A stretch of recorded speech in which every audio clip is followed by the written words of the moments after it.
Hello,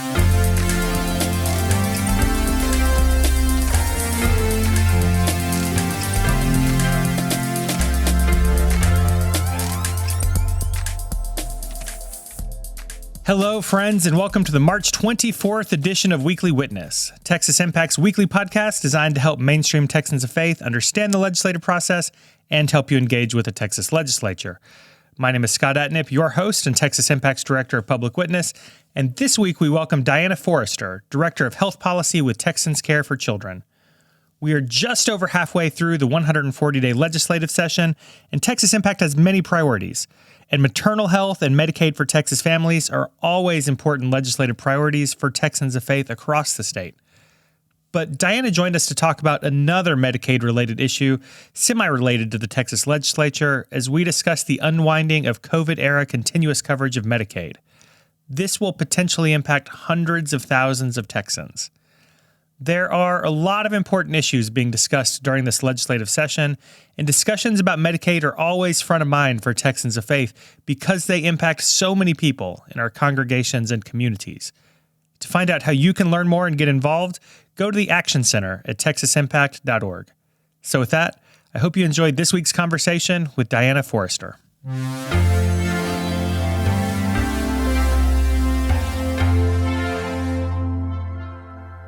Joining us for today's conversation is Diana Forrester, Director of Health Policy with Texans Care for Children. Hey, Diana, thanks for joining us. Happy to be here.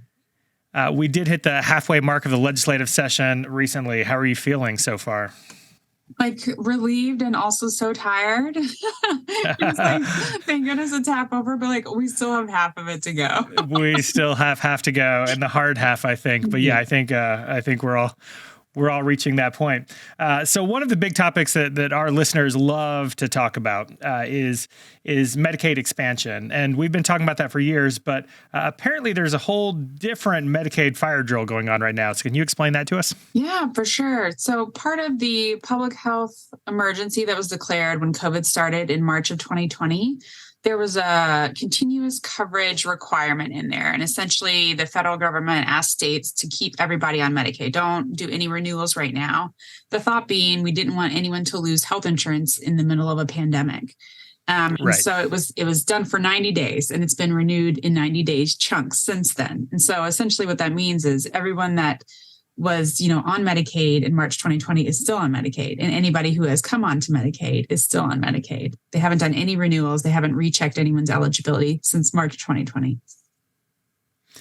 How many people are we talking about? So in Texas, we've got about 5.9 million people on Texas Medicaid right now. To give you some perspective, pre-COVID, we were around like 3.7 million. So it is large. It's the largest population we've ever had on Medicaid in our state. So as part of the Appropriations Act at the end of 2020, the federal government said, hey, we're going to finally put an end date to this continuous coverage requirement for states. That end date is March 31st, so the end of this month. So that means starting April 1st, states can start rechecking eligibility for Medicaid members. And we know in Texas, we don't cover a ton of people on our Medicaid program. It's really just kids and pregnant moms. And so we know that those most likely to not be eligible anymore are going to be women that have had babies and either kids that have aged out or are transitioning to the CHIP program instead. So as of April 1st, HHSC is going to start rechecking eligibility for everyone. We know that first bucket of individuals they're doing is going to be those pregnant moms that have had a baby. So anybody that is 2 months postpartum or more is going to be losing Medicaid. And we know it's probably around 400,000 women that are going to start losing Medicaid in April. Okay. So what's the fear? What's the concern that listeners should be worried about? So come April 1st. Yeah. The one, it's like a monumental task in and of itself, like having to look at and recheck eligibility for 5.9 million people. I mean, that's more than our state has ever had to recheck before in a calendar year period. So it's a monumental task, even in the best of circumstances. And we are not in the best of circumstances. We know that they are down eligibility workers. They have about 300 vacancies. We know that they still have a backlog of Medicaid applications. There's like 130,000 Medicaid applications that are in a backlog right now, and they're not even processing renewals. And they're having a lot of problems with 211. 211 has been down since yesterday, and it's still not up, and they don't know when they're going to be able to get it up again. So there's just like, it seems like the agency's not in a great place just for regular, everyday, day-to-day business. And then they're going to start doing this monumental task of rechecking everyone. Yeah, and to be clear for listeners, we are recording this on the afternoon of March 23rd, so hopefully by the time you're hearing this. So how has this situation been allowed to get so this acute? Should someone have done something different? I think it's hard to say, right? It's been really nice that individuals haven't had to worry about their health insurance kind of during this pandemic era, and how to unwind something like that. It's really complicated. So I'm not sure there's an ideal way to do it.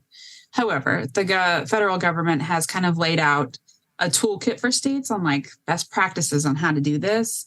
And one of those recommendations is to take like the full 12 months to try to process all of these renewals. And unfortunately, the plan that Texas put forth is like they have initiating, I think, half of they're just going to try to do it all in 6 months, which is not ideal. And it's kind of crazy. So like if the agency would take the full 12 months to process all of these applications, I mean, that would be great, number one.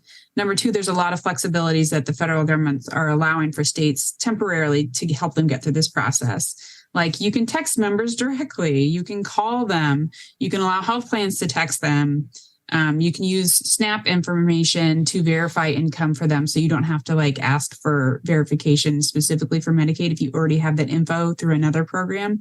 There are things like that. So there's a lot of flexibilities out there that they're offering to states, and Texas hasn't chosen to use all of those. And so I think from the advocate standpoint, we feel like there's a lot more tools available to them that they could be utilizing to prepare better for this situation. Would my assumption be correct that many, if not most other states are using all of the tools at their disposal and Texas is not? Yeah, I mean, I think there's only one other state that's doing it in a shorter time span than us, and that's Wisconsin, and their roles aren't anywhere near as large as ours are. So, yeah, I think that's a fair statement. Yeah. So what can congregations, what can listeners do to help on this front? Sure. So the things that we've been emphasizing for families right now is really like get your information updated with HHSC before they ask you for it. So that means if you've moved, you have a new address, if your phone number has changed or your email has changed, if you've had a baby, if you've changed jobs and your income has changed, all of those are things that HHSC would need to know to be able to accurately determine whether or not you're still eligible for Medicaid. And I think our biggest fear is that there's going to be a lot of people that get notices that say like, hey, we need additional information to see if you're still eligible.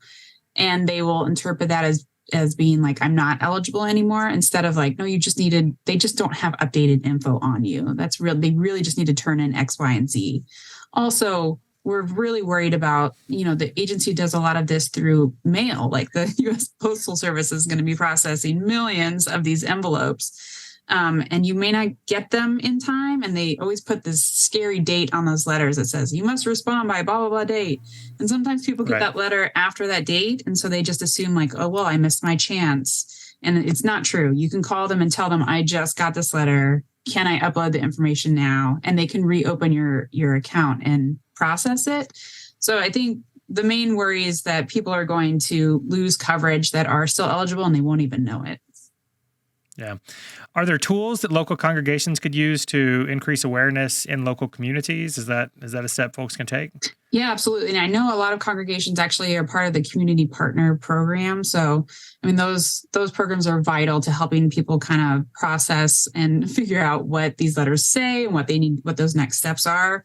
And actually, right now, with 211 being down, the community partners are the only people that can help members process any kind of applications or updates to their account. So they're vital to this process. So I would say we have a website that us and a bunch of coalition partners have put together called staycoveredtx.org. And we've tried to compile all of the resources for this in that one spot. And so there's two different avenues on that website, Medicaid members or partners. We have all the resources you need. We have links to a lot of like flyers and handouts that explain things better.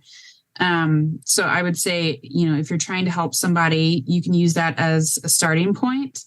The other thing we've really been emphasizing is if you are in a position where you're helping Medicaid members try to figure out their case, if you can help them get electronic access to their case, so that's setting it up through the yourtexasbenefits.com. You could create an account or the YTB app.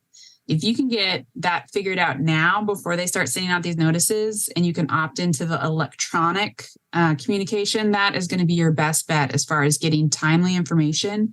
And you should be able to see status updates on there too, so you'll actually know what's happening with your case. So that's what I've really been trying to emphasize right now before they start this crazy mail out that's starting April 1st. Like, get electronic access so you don't miss any of those communications.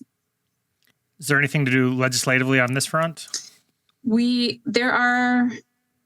HHSC has asked the legislature for additional funding to help them with this process, which from my perspective is a really big signal that like they are freaking out a little bit because they don't normally ask for resources. And the fact that they're asking for $140 million extra dollars just to help them with unwinding says to me that like they know they're not ready and this is what they need to get ready. So that would be one ask, just asking our legislatures to make sure that that's in that budget that finally passes, that funding for HHSC to do their unwinding. It's vital.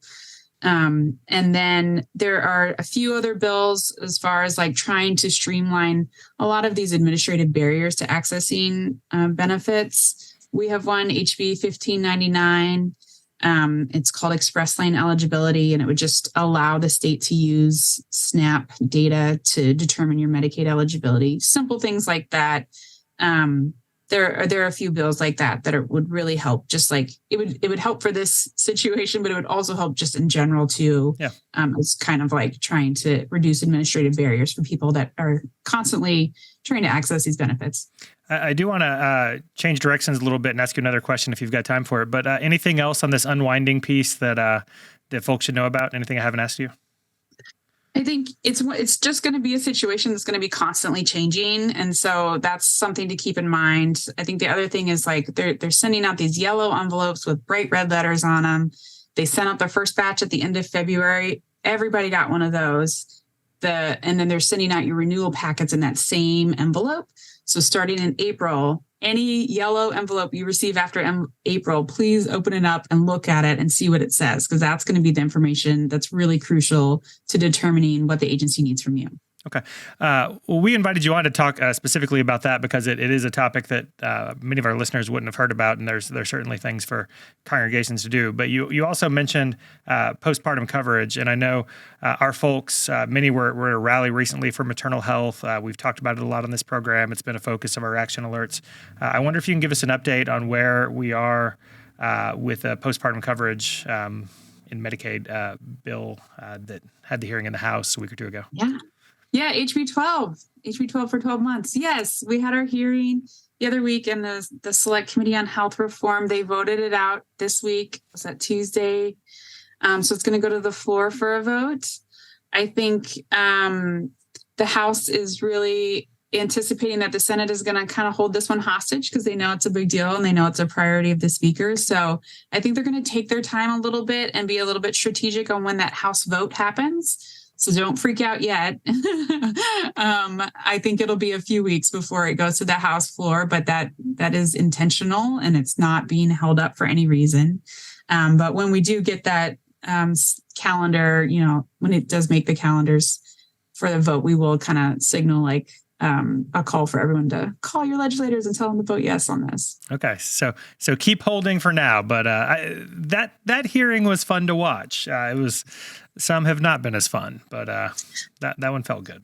Yeah, it was really good. I thought it was a really good group of people that ended up coming out to testify. It was like a very well-rounded group of individuals from different backgrounds that gave different perspectives on why it's important. It was really, I thought it went really well. Yeah. Meanwhile, anyway, anything else you want our listeners to know? Anything you'd like them to be contacting their representatives about this week? I think just like to go back to the unwinding issues. If you are trying to help somebody and they're having a hard time getting any progress on their case, I think now that the legislature is in session, like we have them here, we have their attention. This is the time to really use that. So getting those members to call their representatives directly to kind of get help, that will always expedite resolving case issues.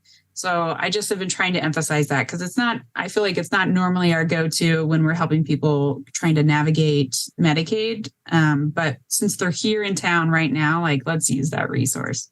All right. Well, Diana, really appreciate the time. Any shameless plugs you'd like to leave us with today? No, I just really appreciate the work you guys are doing. Thank you for your continued support. All right. Appreciate all you do, and thanks for the time.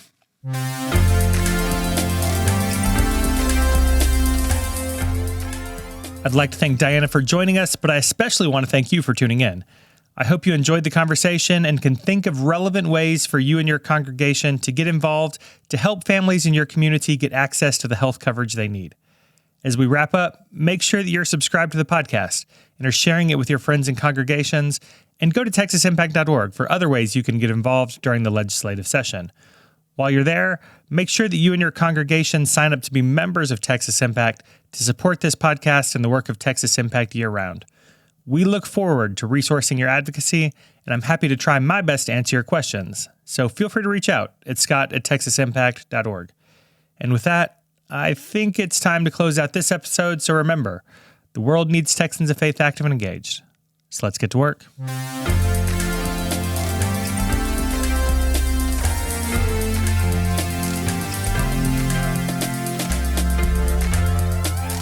Weekly Witness is hosted by Scott Atnett, engineered and produced by David Fasalo. Our executive producer is B. Moorhead. The opinions expressed on Weekly Witness are those of Texas Impact and our guests, and do not necessarily reflect the views of our sponsors. Weekly Witness is a product of Texas Impact, people of faith working for justice. Visit us online at texasimpact.org.